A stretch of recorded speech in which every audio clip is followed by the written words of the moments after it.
The Rats in the Walls. Written by H.P. Lovecraft. On July 16, 1923, I moved into Exham Priory after the last workman had finished his labors. The restoration had been a stupendous task, for little had remained of the deserted pile but a shell-like ruin, yet because it had been the seat of my ancestors I let no expense deter me. The place had not been inhabited since the reign of James I, when a tragedy of intensely hideous, though largely unexplained, nature had struck down the master, 5 of his children, and several servants, and driven forth under a cloud of suspicion and terror the third son, my lineal progenitor and the only survivor of the abhorred line. With this sole heir denounced as a murderer, the estate had reverted to the crown, nor had the accused man made any attempt to exculpate himself or regain his property. Shaken by some horror greater than that of conscience or the law, and expressing only a frantic wish to exclude the ancient edifice from his sight and memory, Walter de la Poer, 11th Baron Exham, fled to Virginia and there founded the family which by the next century had become known as Delapoer. Exham Priory had remained untenanted, though later allotted to the estates of the Norreys family and much studied because of its peculiarly composite architecture, an architecture involving Gothic towers resting on a Saxon or Romanesque substructure, whose foundation in turn was of a still earlier order or blend of orders. Roman, and even Druidic or native Cymric, if legends speak truly. This foundation was a very singular thing, being merged on one side with the solid limestone of the precipice from whose brink the priory overlooked a desolate valley 3 miles west of the village of Anchester. Architects and antiquarians loved to examine this strange relic of forgotten centuries, but the country folk hated it. They had hated it hundreds of years before, when my ancestors lived there, and they hated it now, with the moss and mold of abandonment on it. I had not been a day in Anchester before I knew I came of an accursed house. And this week workmen have blown up Exham Priory, and are busy obliterating the traces of its foundations. The bare statistics of my ancestry I had always known, together with the fact that my first American forebear had come to the colonies under a strange cloud. Of details, however, I had been kept wholly ignorant through the policy of reticence always maintained by the Delapoers.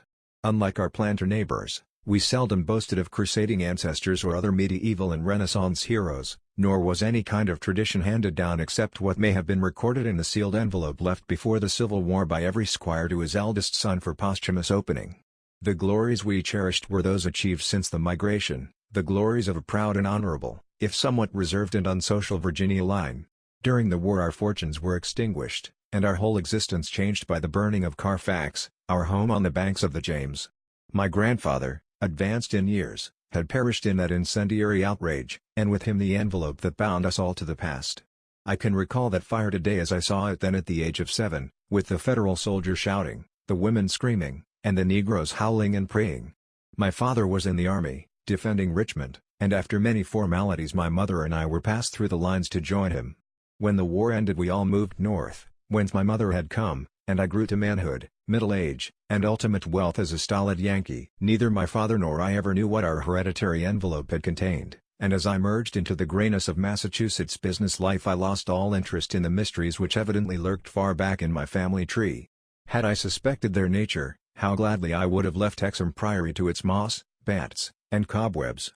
My father died in 1904, but without any message to leave me, or to my only child, Alfred, a motherless boy of 10. It was this boy who reversed the order of family information, for although I could give him only jesting conjectures about the past, he wrote me of some very interesting ancestral legends when the late war took him to England in 1917 as an aviation officer.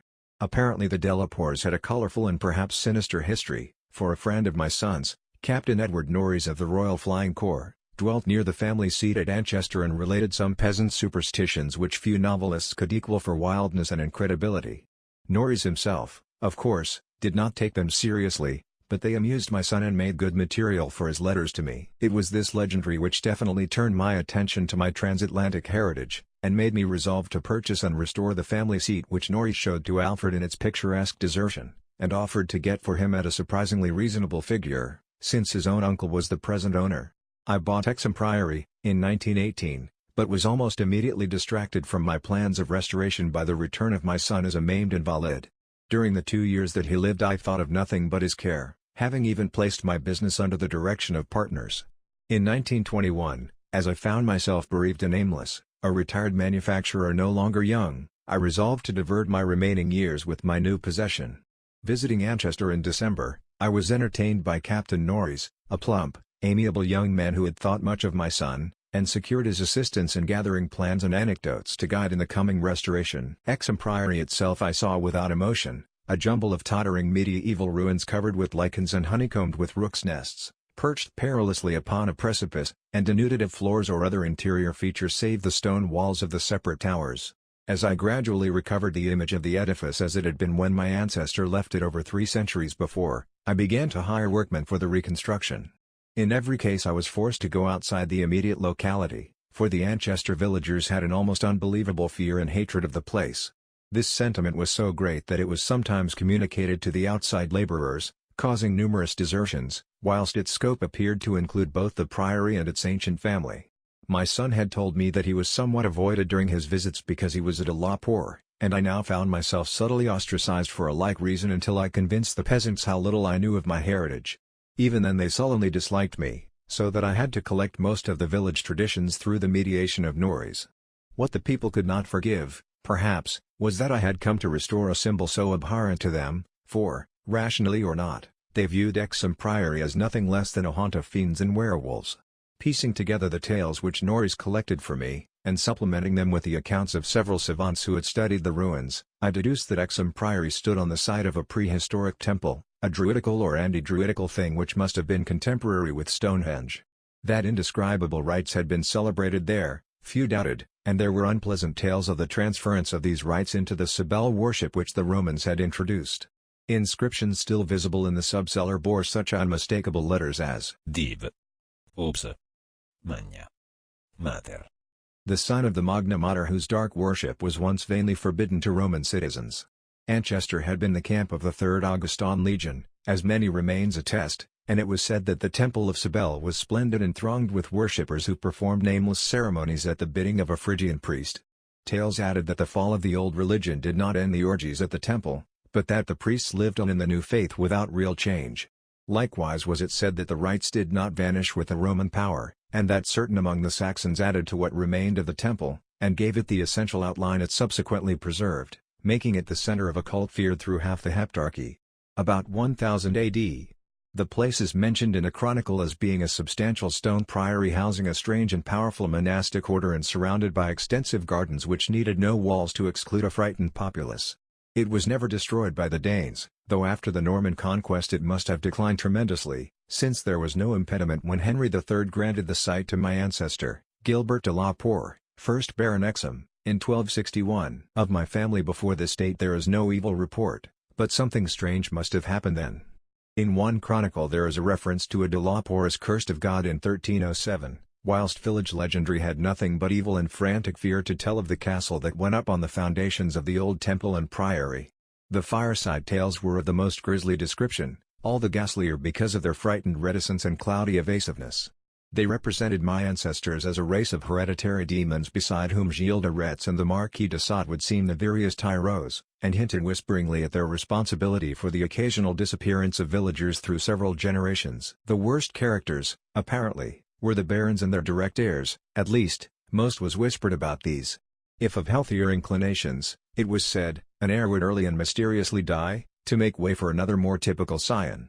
There seemed to be an inner cult in the family, presided over by the head of the house, and sometimes closed except to a few members. Temperament rather than ancestry was evidently the basis of this cult, for it was entered by several who married into the family.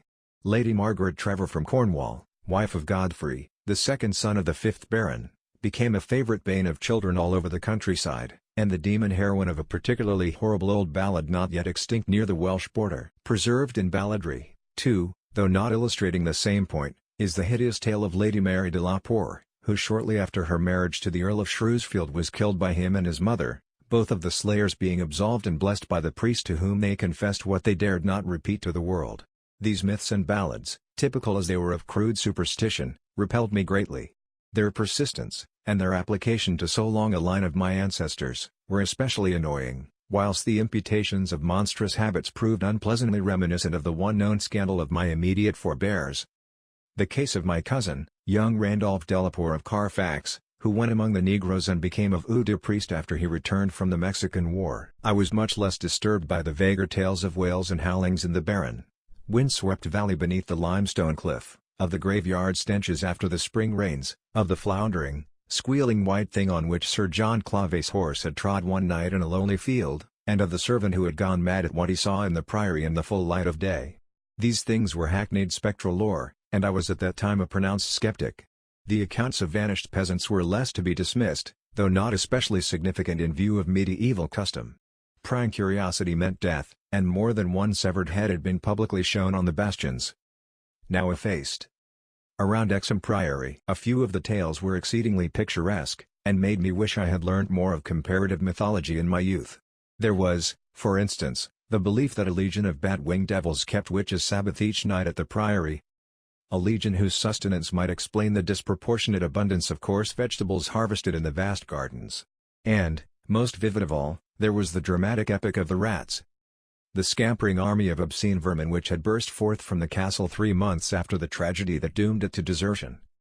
The lean, filthy, ravenous army which had swept all before it and devoured fowl, cats, dogs, hogs, sheep, and even 2 hapless human beings before its fury was spent. Around that unforgettable rodent army a whole separate cycle of myths revolves, for it scattered among the village homes and brought curses and horrors in its train.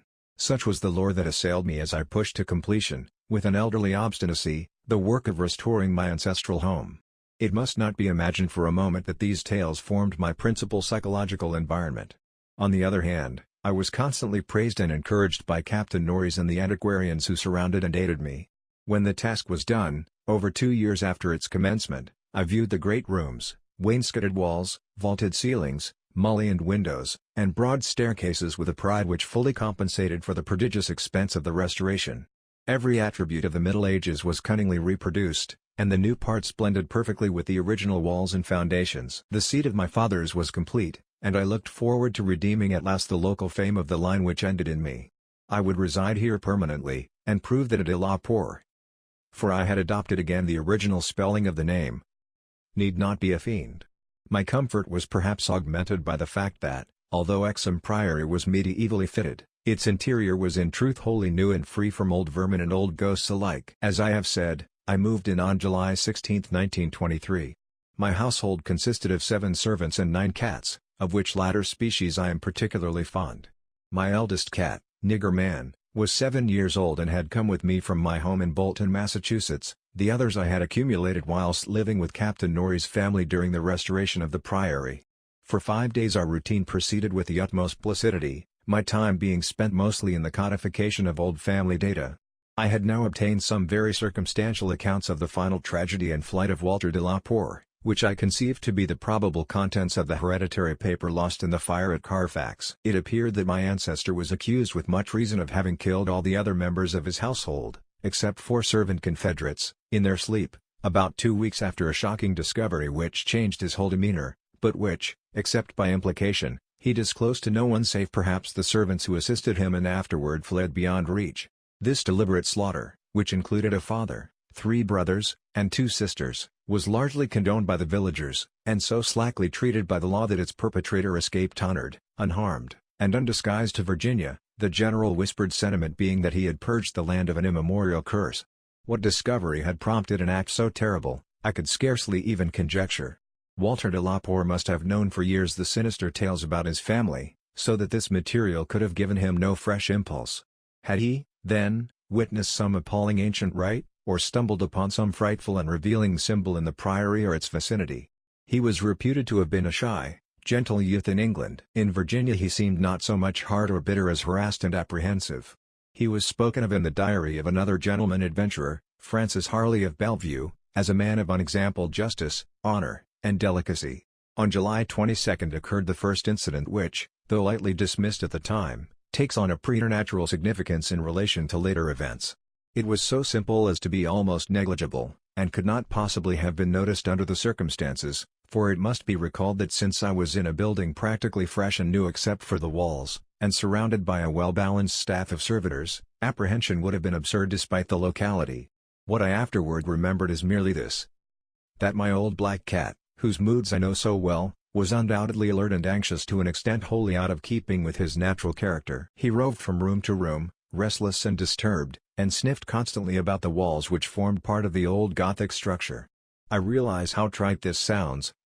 like the inevitable dog in the ghost story, which always growls before his master sees the sheeted figure.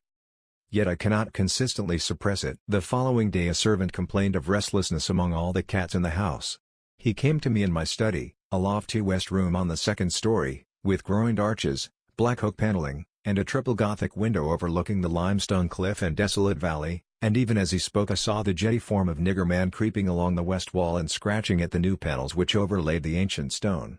I told the man that there must be some singular odor or emanation from the old stonework, imperceptible to human senses, but affecting the delicate organs of cats even through the new woodwork. This I truly believed, and when the fellow suggested the presence of mice or rats, I mentioned that there had been no rats there for 300 years, and that even the field mice of the surrounding country could hardly be found in these high walls, where they had never been known to stray. That afternoon I called on Captain Norris, and he assured me that it would be quite incredible for field mice to infest the priory in such a sudden and unprecedented fashion. That night, dispensing as usual with a valet, I retired in the west tower chamber which I had chosen as my own, reached from the study by a stone staircase and short gallery.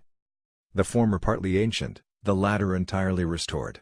This room was circular, very high, and without wainscoting, being hung with arras which I had myself chosen in London. Seeing that Nigger Man was with me, I shut the heavy Gothic door and retired by the light of the electric bulbs which so cleverly counterfeited candles, finally switching off the light and sinking on the carved and canopied four-poster, with the venerable cat in his accustomed place across my feet. I did not draw the curtains, but gazed out at the narrow north window which I faced. There was a suspicion of aurora in the sky, and the delicate traceries of the window were pleasantly silhouetted. At some time I must have fallen quietly asleep, for I recall a distinct sense of leaving strange dreams, when the cat started violently from his placid position. I saw him in the faint auroral glow, head strained forward, 4 feet on my ankles, and hind feet stretched behind. He was looking intensely at a point on the wall somewhat west of the window, a point which to my eye had nothing to mark it, but toward which all my attention was now directed. And as I watched, I knew that Nigger Man was not vainly excited. Whether the arras actually moved I cannot say. I think it did, very slightly. But what I can swear to is that behind it I heard a low, distinct scurrying as of rats or mice. In a moment the cat had jumped bodily on the screening tapestry, bringing the affected section to the floor with his weight, and exposing a damp, ancient wall of stone, patched here and there by the restorers, and devoid of any trace of rodent prowlers. Nigger Man raced up and down the floor by this part of the wall, clawing the fallen arras and seemingly trying at times to insert a paw between the wall and the oaken floor. He found nothing, and after a time returned wearily to his place across my feet. I had not moved, but I did not sleep again that night.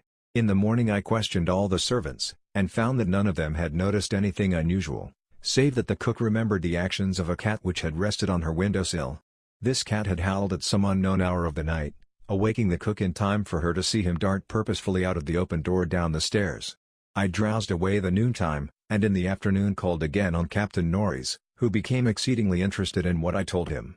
The odd incidents, so slight yet so curious, appealed to his sense of the picturesque, and elicited from him a number of reminiscences of local ghostly lore. We were genuinely perplexed at the presence of rats, and Norris lent me some traps and Paris screen, which I had the servants place in strategic localities when I returned. I retired early, being very sleepy, but was harassed by dreams of the most horrible sort. I seemed to be looking down from an immense height upon a twilit grotto, knee-deep with filth, where a white-bearded demon swineherd drove about with his staff a flock of fungus, flabby beasts whose appearance filled me with unutterable loathing. Then, as the swineherd paused and nodded over his task, a mighty swarm of rats rained down on the stinking abyss and fell to devouring beasts and man alike. From this terrific vision I was abruptly awaked by the motions of Nigger Man, who had been sleeping as usual across my feet.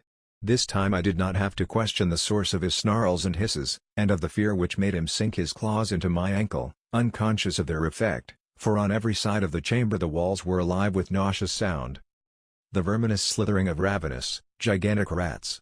There was now no aurora to show the state of the arras, the fallen section of which had been replaced. But I was not too frightened to switch on the light. As the bulbs leapt into radiance I saw a hideous shaking all over the tapestry, causing the somewhat peculiar designs to execute a singular dance of death. This motion disappeared almost at once, and the sound with it. Springing out of bed, I poked at the arras with the long handle of a warming pan that rested near, and lifted one section to see what lay beneath. There was nothing but the patched stone wall, and even the cat had lost his tense realization of abnormal presences. When I examined the circular trap that had been placed in the room, I found all of the openings sprung, though no trace remained of what had been caught and had escaped. Further sleep was out of the question, so, lighting a candle, I opened the door and went out in the gallery toward the stairs to my study, Nigger Man following at my heels. Before we had reached the stone steps, however, the cat darted ahead of me and vanished down the ancient flight. As I descended the stairs myself, I became suddenly aware of sounds in the great room below, sounds of a nature which could not be mistaken. The oak-paneled walls were alive with rats, scampering and milling, whilst Nigger Man was racing about with the fury of a baffled hunter. Reaching the bottom, I switched on the light, which did not this time cause the noise to subside. The rats continued their riot, stampeding with such force and distinctness that I could finally assign to their motions a definite direction. These creatures, in numbers apparently inexhaustible, were engaged in one stupendous migration from inconceivable heights to some depth conceivably, or inconceivably, below. I now heard steps in the corridor, and in another moment 2 servants pushed open the massive door. They were searching the house for some unknown source of disturbance, which had thrown all the cats into a snarling panic, and caused them to plunge precipitately down several flights of stairs, and squat, yowling, before the closed door to the sub-cellar. I asked them if they had heard the rats, but they replied in the negative. And when I turned to call their attention to the sounds in the panels, I realized that the noise had ceased. With the 2 men, I went down to the door of the sub-cellar, but found the cats already dispersed. Later I resolved to explore the crypt below, but for the present I merely made a round of the traps.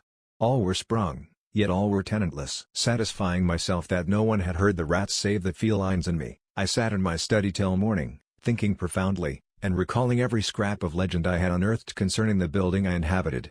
I slept some in the forenoon, leaning back in the one comfortable library chair which my medieval plan of furnishing could not banish.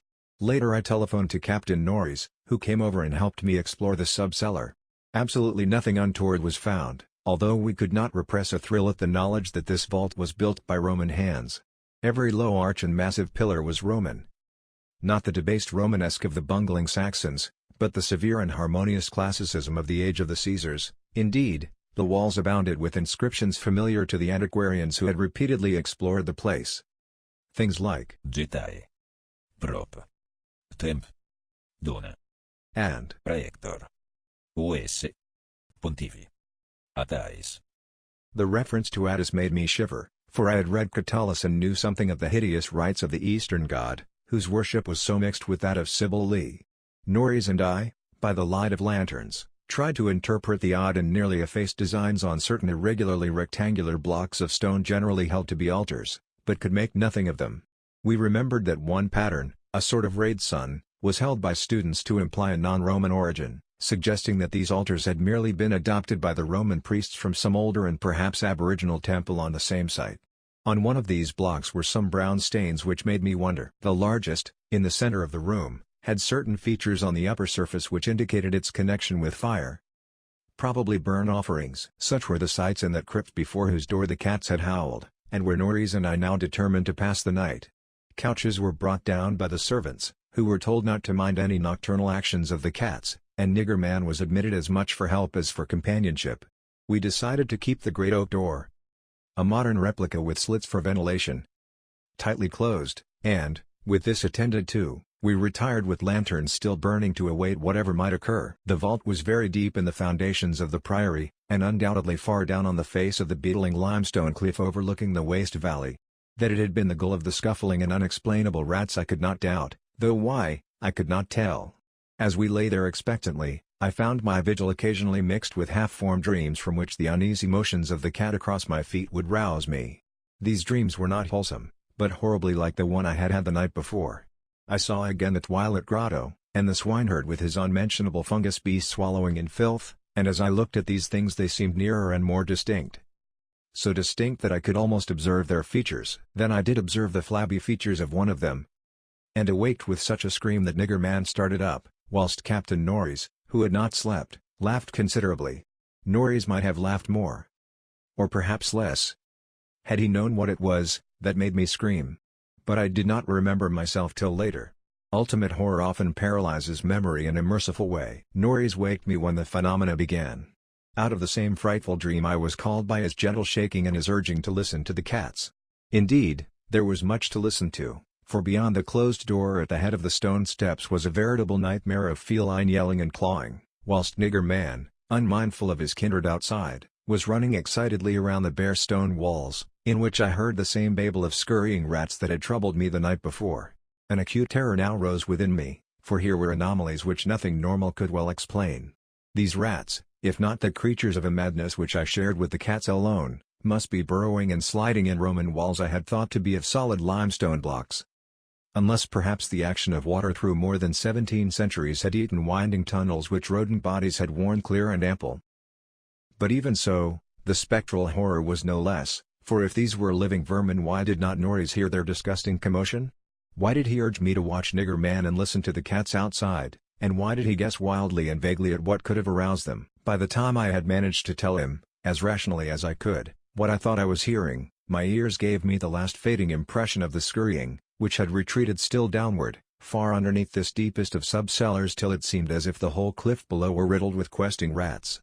Norris was not as skeptical as I had anticipated, but instead seemed profoundly moved. He motioned to me to notice that the cats at the door had ceased their clamor, as if giving up the rats for lost, whilst Nigger Man had a burst of renewed restlessness, and was clawing frantically around the bottom of the large stone altar in the center of the room, which was nearer Norris's couch than mine. My fear of the unknown was at this point very great. Something astounding had occurred, and I saw that Captain Norris, a younger, stouter, and presumably more naturally materialistic man, was affected fully as much as myself. Perhaps because of his lifelong and intimate familiarity with local legend. We could for the moment do nothing but watch the old black cat as he pawed with decreasing fervor at the base of the altar, occasionally looking up and mewing to me in that persuasive manner which he used when he wished me to perform some favor for him. Norris now took a lantern close to the altar and examined the place where Nigger Man was pawing, silently kneeling and scraping away the lichens of centuries which joined the massive pre-Roman block to the tessellated floor. He did not find anything, and was about to abandon his effort when I noticed a trivial circumstance which made me shudder, even though it implied nothing more than I had already imagined. I told him of it, and we both looked at its almost imperceptible manifestation with the fixedness of fascinated discovery and acknowledgement. It was only this: that the flame of the lantern set down near the altar was slightly but certainly flickering from a draught of air which it had not before received, and which came indubitably from the crevice between floor and altar where Norris was scraping away the lichens. We spent the rest of the night in the brilliantly lighted study, nervously discussing what we should do next. The discovery that some vault deeper than the deepest known masonry of the Romans underlay this accursed pile. Some vault unsuspected by the curious antiquarians of 3 centuries, would have been sufficient to excite us without any background of the sinister. As it was, the fascination became twofold, and we paused in doubt whether to abandon our search and quit the priory forever in superstitious caution, or to gratify our sense of adventure and brave whatever horrors might await us in the unknown depths. By morning we had compromised, and decided to go to London to gather a group of archaeologists and scientific men fit to cope with the mystery. It should be mentioned that before leaving the sub-cellar we had vainly tried to move the central altar which we now recognized as the gate to a new pit of nameless fear. What secret would open the gate? Wiser men than we would have to find. During many days in London, Captain Norris and I presented our facts, conjectures, and legendary anecdotes to 5 eminent authorities, all men who could be trusted to respect any family disclosures which future explorations might develop. We found most of them little disposed to scoff, but instead intensely interested and sincerely sympathetic. It is hardly necessary to name them all, but I may say that they included Sir William Brinton, whose excavations in the Troad excited most of the world in their day.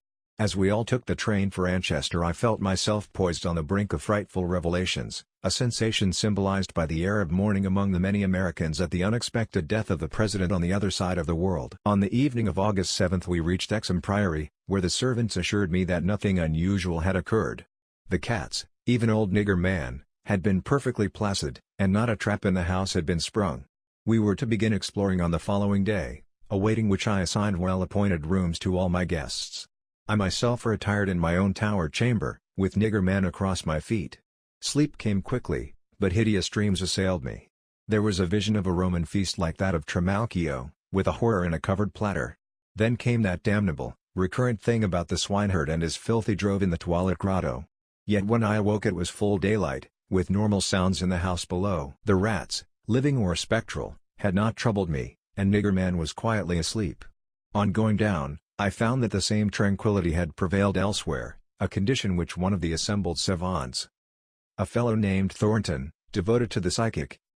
Rather absurdly laid to the fact that I had now been shown the thing which certain forces had wished to show me. All was now ready, and at 11 a.m., our entire group of 7 men, bearing powerful electric searchlights and implements of excavation, went down to the sub-cellar and bolted the door behind us.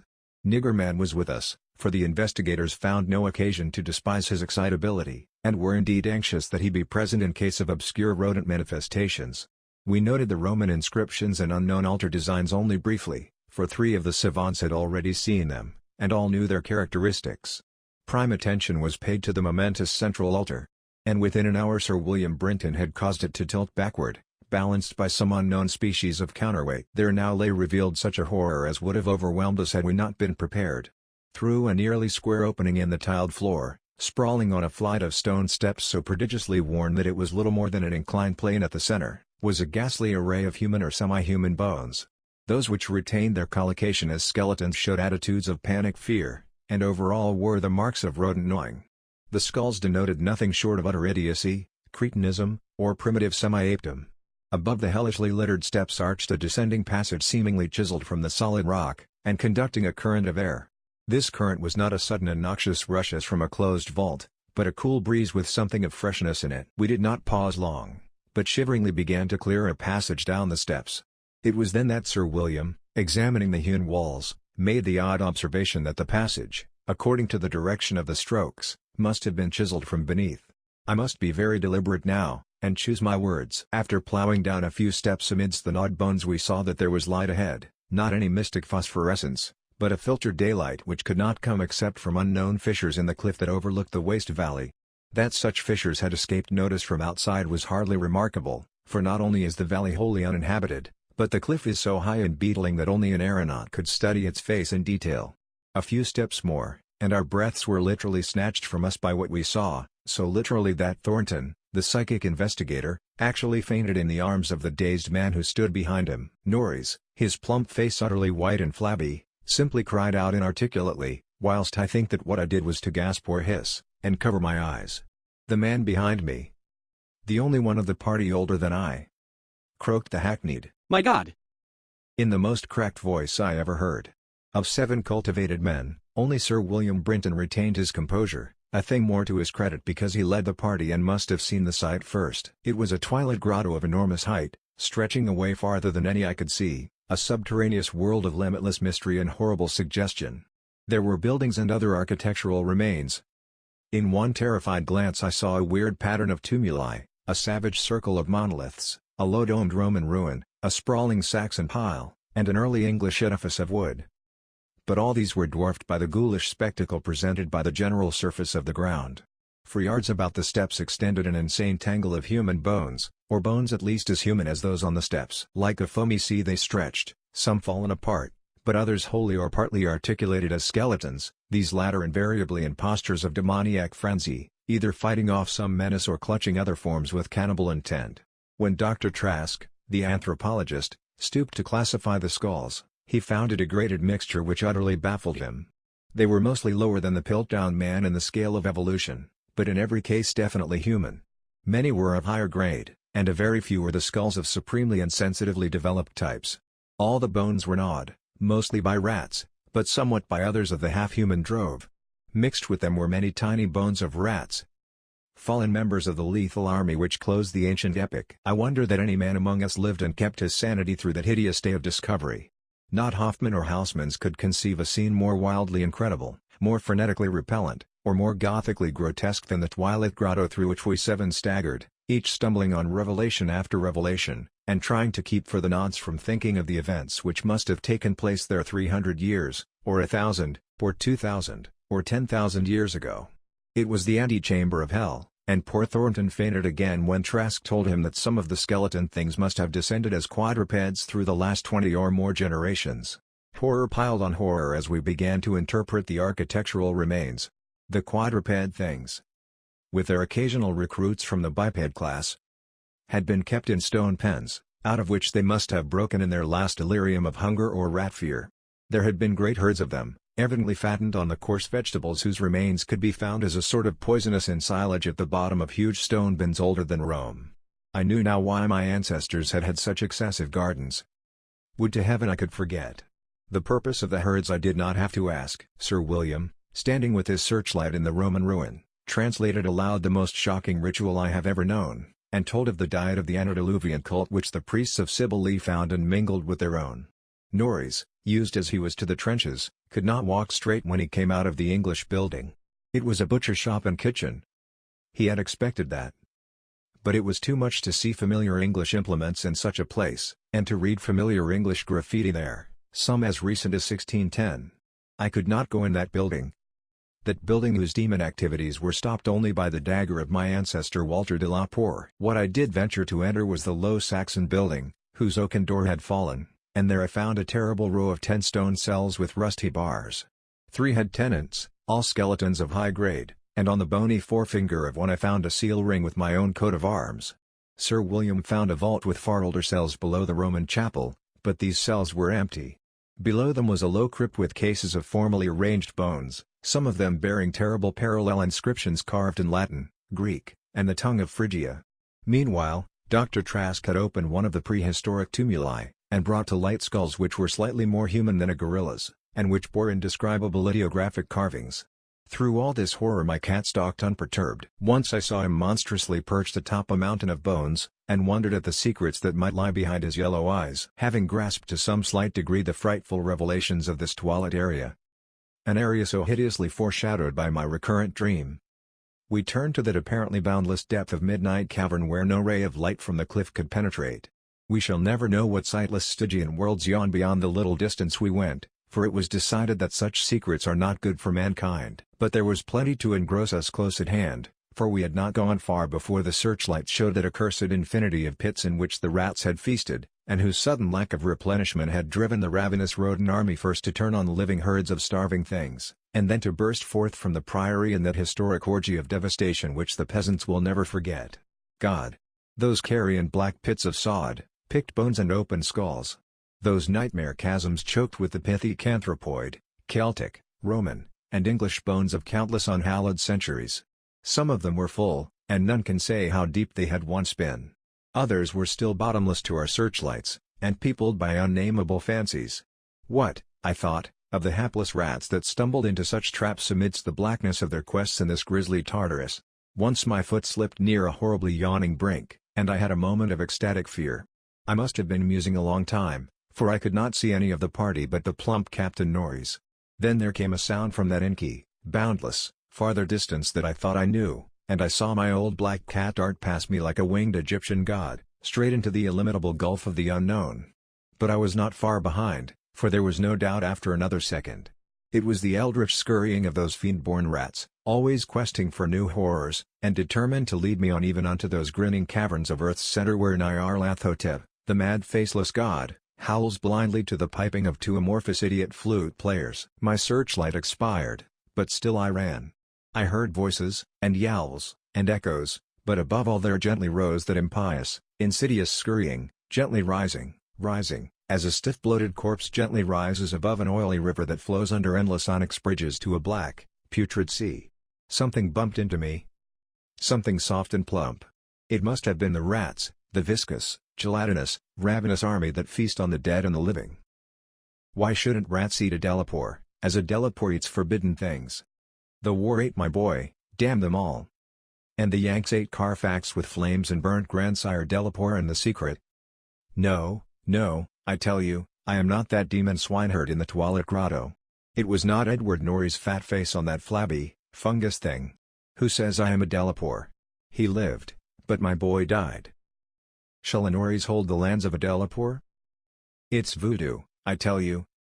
That spotted snake. Curse you, Thornton, I will teach you to faint at what my family do. Splud, thou stinkard, ill learn ye how to gust? Valda ye swink me thilquise? Magna mater. Attis. Dia adagies adotin. Agus bostunachort. Donas estolazort, agus litsa. Ungol. Erg. Shikichi. That is what they say I said when they found me in the blackness after 3 hours, found me crouching in the blackness over the plump, half-eaten body of Captain Norris, with my own cat leaping and tearing at my throat. Now they have blown up Exham Priory, taken my nigger man away from me, and shut me into this barred room at Hanwell with fearful whispers about my heredity and experiences. Thornton is in the next room, but they prevent me from talking to him. They are trying, too, to suppress most of the facts concerning the Priory. When I speak of poor Norris they accuse me of a hideous thing, but they must know that I did not do it. They must know it was the rats, the slithering, scurrying rats whose scampering will never let me sleep, the demon rats that race behind the padding in this room and beckon me down to greater horrors than I have ever known, the rats they can never hear, the rats in the walls,